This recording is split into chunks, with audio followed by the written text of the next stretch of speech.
آپ کو تو اجازت کی ضرورت نہیں ہے, جب چاہیں آپ آگے یونیورسٹی جو ہے اس میں آپ یہاں کی ریسورسز استعمال کر سکتے ہیں, بک کلب کے جو کمیٹی رومز ہیں ان کو استعمال کر سکتے ہیں. تو میرے لیے سب سے مشکل مرحلہ شاہزیب صاحب کے سامنے جب کشائی کرنا ہوتا ہے. گورنمنٹ کالج سے ان کا اسٹوڈنٹ ہوں, طالب علم ہوں, تو میرے لیے بڑا یہ بھاری مرحلہ ہے. میں اپنی گفتگو سمیٹنا بھی چاہوں گا,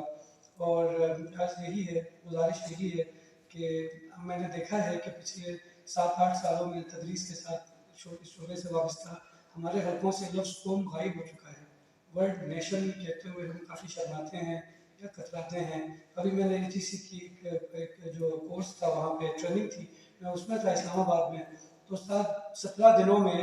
اساتذہ کو وہ ٹرین کرتے ہوئے ایک بار بھی لفظ قوم کا استعمال نہیں ہوا کہ ہمیں درپیش قومی مسائل, ہماری قوم کی جو نسلیں ہیں. ظاہر ہے کہ میں انٹرنیشنل ریلیشنز کا اسٹوڈنٹ ہوں, میں نے دیکھا ہے ادب اور دوسرے شعبوں کے جو لوگ ہوتے ہیں وہ اس حوالے سے تھوڑا کتراتے ہیں, لیکن انٹرنیشنل ریلیشنز بڑا ریچ قسم کا سبجیکٹ ہے. اس کے اندر آپ کے وجود کا, آپ کے ساتھ بحث, آپ آڈینس اس کے تب بنتے ہیں جب آپ کسی قوم میں کسی دائرے میں ایگزسٹ کرتے ہیں. اور ہمارا جو قومی دائرہ ہے وہ بڑا افسوسناک ہے. اس سے نکلنے کے لیے, اپنی قومی طاقت, اپنی قومی شناخت بنانے کے لیے ظاہر ہے ہمارے پاس ہمارے طلبہ ہیں, ہماری اگلی نسلیں ہیں,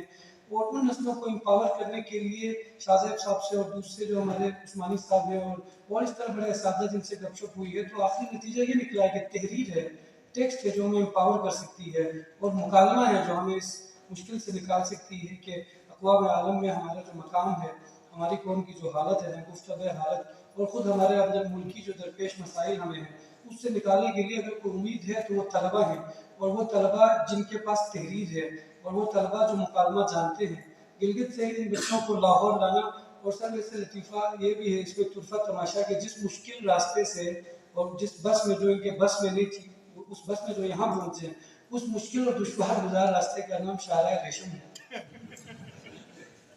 تو یہ اس ریشم سے ہوتے ہوئے یہاں پہنچے ہیں, یہی بتا سکتے ہیں آپ کو کہ کتنا ریشم ہے اس میں, اور کتنی بڑی وہ شارع ریشم ہے. تو اس مشکلات کے باوجود طلبہ کا جذبہ میں نے یہاں دیکھا کہ انہیں صبح جلدی ہم جگاتے ہیں, سیشنز ہوتے ہیں بڑی فاسٹ جو ہے نا, اور ٹائم بھی اساتذہ نے ہمارے ساتھ بڑا جو ہے شفقت کا معاملہ کیا کہ وہ بس ہمارے بس میں نہیں تھی, تو کافی جو ہے نا ہمیں ٹائمنگز کے حوالے سے اکوموڈیٹ بھی کیا گیا. اور یہ مکالمے کا ایک آغاز بھی ہوا کہ طلبہ کے مابین وہاں ایک مکالمہ ہم نے یونیورسٹی ڈسکشن فورم شروع کیا بک کلب کے ساتھ ہی,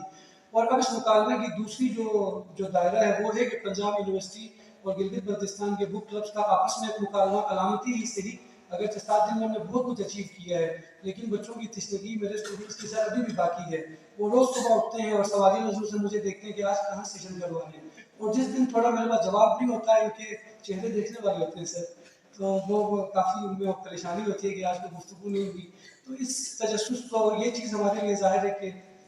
زندگی بخشتی ہے ہمیں. اساتذہ میں تو وہاں تدریس میں ہوں تو مجھے تو اس سے بڑا حوصلہ ملتا ہے کہ طلبہ میں جان ہے, طلبہ میں امنگ ہے, تڑپ ہے, اور ایسے اساتذہ موجود ہیں اکراس دی کنٹری جن کو کنیکٹ کیا جا سکتا ہے, اور جن سے قومی سوچ, قومی دائرے میں اپنی طاقت, اپنی قوت اور اپنی عزت کی بحالی کے لیے ایک نئی جدوجہد شروع کی جا سکتی ہے. اور یہ شاید یونیورسٹیاں ہی ہیں, شاید نہیں بلکہ یقیناً یہ یونیورسٹیز ہیں جن کے اندر سے ہم اپنی کوئی جو میراث ہے, جس کے اوپر ہم ہر وقت گلے شکوے کرتے رہتے ہیں اور آہ بھرتے رہتے ہیں, وہ یہاں سے ہم پوری کر سکتے ہیں. تو میں سر زیادہ بولنا نہیں چاہ رہا. میں اگین پنجاب یونیورسٹی کے تمام اساتذہ کا, آپ خصوصاً عثمانی صاحب کا, شاہزیب صاحب کا, ڈاکٹر صاحب کا میں بہت مشکور ہوں. ہمیں بڑی عزت دی گئی, بڑی محبت, بڑا پیار ملا ہمیں یہاں سے, تحفے تحائف ملے. اور یہاں کل بیٹھے ہمارے سکینہ میری اسٹوڈنٹ ہیں, ان کے والد صاحب اتنے میرے بچے حیران ہوئے, وہ کہتے ہیں کہ پنجاب کے حوالے سے تو ہمیں وہاں جو معلومات تھی وہ تو بالکل ہی اکثر بدل دی گئی یہاں آ کے, کہ مہمان نوازی میں ہم اپنا کچھ ثانی نہیں مانتے کہ گلگت بلتستان کے لوگ ہم سمجھتے ہیں کہ شاید ہم سب سے زیادہ مہمان نواز ہیں. تو یہ بھی ہمارے اوپر انکشاف ہوا کہ یہ انسانی جو خلق ہے, یہ اخلاق جو ہے, یہ پورے پاکستان میں اور خصوصاً پنجاب میں یہ اچھی خاصی 30 لوگوں کا جو ہے نا جگہ جگہ ہمیں لوگ ملے, اور انہوں نے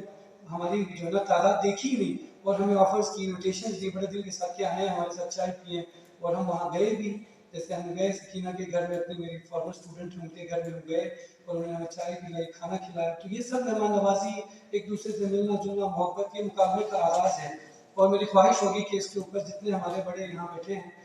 میں جن اکابرین کہوں گا ہمارے, تو وہ اس پہ مزید اگر سب جوڑ لیں تو یہ اس خطے کے اوپر اس کی ایک بڑی یونیورسٹی ہے, یہ بھی نیشنل یونیورسٹی ہے. تو تجربات اور آپ کی توجہات وہاں ہوں, تو ہم شاید وہ غلطیاں نہ کریں اور جو ہیومن ریسورس ہمارے پاس آتا ہے وہ ہمارے سامنے ضائع نہ ہو، بلکہ میں تو کہتا ہوں ان کا قتل نہ ہو، کیونکہ یونیورسٹیز کے اندر زیادہ تر جو بچے ہمارے آتے ہیں وہ بڑا تجھ سا ورڈ ہے کہ ان کا اصل میں تو قتل ہو رہا ہوتا ہے، انہیں ڈگری تھما دی جاتی ہے اور انہیں مارکیٹ میں پھینک دیا جاتا ہے، اس کے بجائے اگر شعور جلا دیا جائے، زندگی دی جائے، وہاں ان کی ری برتھ ہو، تو اس ری برتھ میں اگر آپ پنجاب یونیورسٹی سے ہمارے پاس شرکت کریں گے تو ہمارے لیے یہ اعزاز کی بات ہوگی۔ میں اگین بہت شکر گزار ہوں، ممنون ہوں اور امید کرتا ہوں کہ مستقبل میں ہمارے تعاون جو ہے وہ ایک تاریخ کے طور پہ، تاریخ ساز لمحات کے طور پہ یاد کیا جائے گا۔ سب بہت شکریہ آپ سب اور آپ کی محبتوں کا۔